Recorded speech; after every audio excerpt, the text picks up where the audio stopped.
we start with surf, and then all of a sudden somebody says, you know what? When they're not surfing, because when it rains, right, all the beaches are closed temporarily because of the runoffs. Oh, it gets right. Dana Point. I just think about how nasty some of. So what happens when it rains? It snows.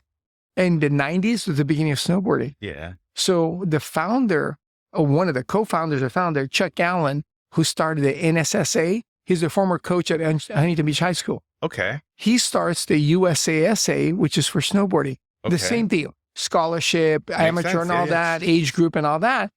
He and I ran into each other at the OP Pro. I think the last one we did.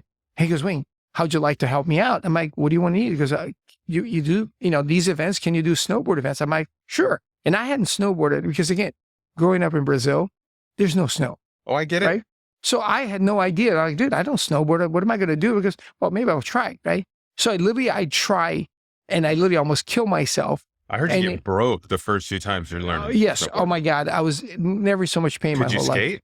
No. And again, there's no skate. We had clay wheels in Brazil. All I ever did was surf. Okay. Because, again, skateboarding was like, there's no skateboarders. Even when you came over here? Yeah. Did you skate at all?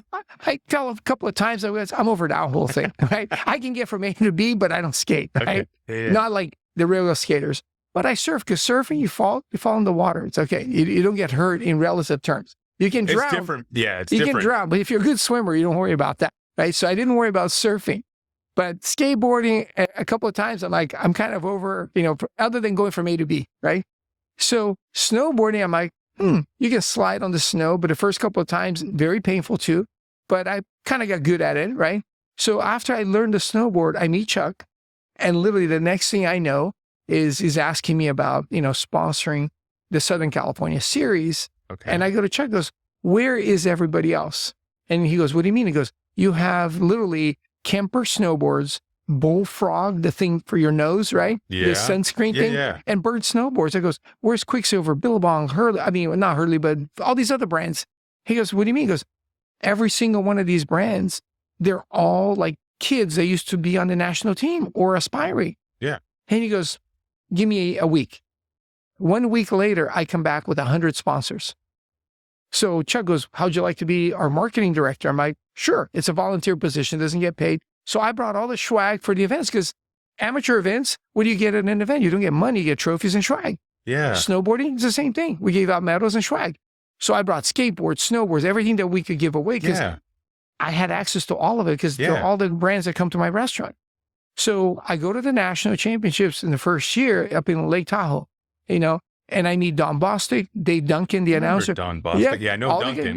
Duncan, Double D. So we're all hanging out, and they're all looking at me, go, who's this kid? I goes, well, this guy owns Wahoo's. And they get being from Tahoe, they're like, what the hell is that? Right? Yeah. And I've been in business a couple of years. I have, I think, 2 or 3 restaurants. They heard, but they didn't know. But they're like, but why does he have a car full of the branded like swag? Yeah. Because Wing is our marketing director. And they're like, well, why is he that? Because Wing can get it. Yeah. Because everybody came to the restaurant. So from that, they said, well, the next level up would be, how'd you like to be the president? I'm like, what does that mean? He goes, well, you don't have to really do anything, because we're all volunteers anyway. I goes, okay. So I became the first and only that I know of president of the U.S. Snowboard Association, not being a citizen of the United States. And so I got to travel. Wait, you weren't a citizen then? I'm still a Brazilian citizen. To this day, I travel into my Brazilian passport. Oh, you're kidding? Oh, wow.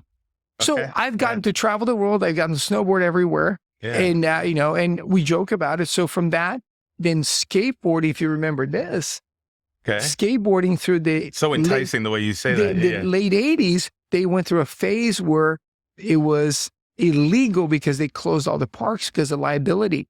Yeah, because everybody went from vert to street, smaller wheels, big pants. Whatever, but all the parks were closed. Del Mar, everything got closed. They tore them all down, They tore them all down because of liability. liability. Got torn down? Yep. I still have my pipeline card. Yeah.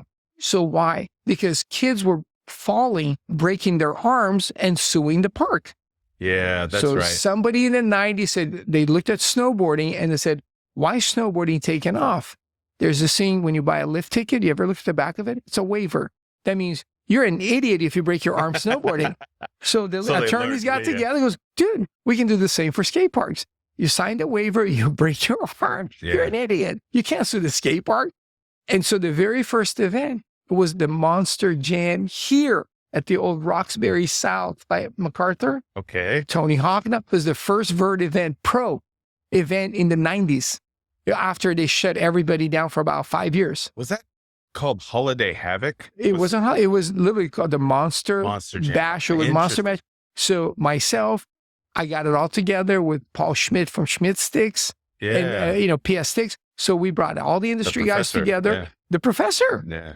So we got everybody together. Everybody pitched in a little bit of money. I did the food, and that was the first professional event. Did it make money? It didn't make money, but it paid everybody to kind of get back. It got the ball rolling. The momentum going. And then all of a sudden, things started moving. So that's when Birdhouse, everything started generating money again. Yeah. Because kids now could have a place to skate, because Spark, that's the very first Van Skate Park in Orange open, right? That's right. So everything started coming back, because now they figured it out. Well, they closed it, though. Yeah. Oh, I know. But that was back then. Yeah.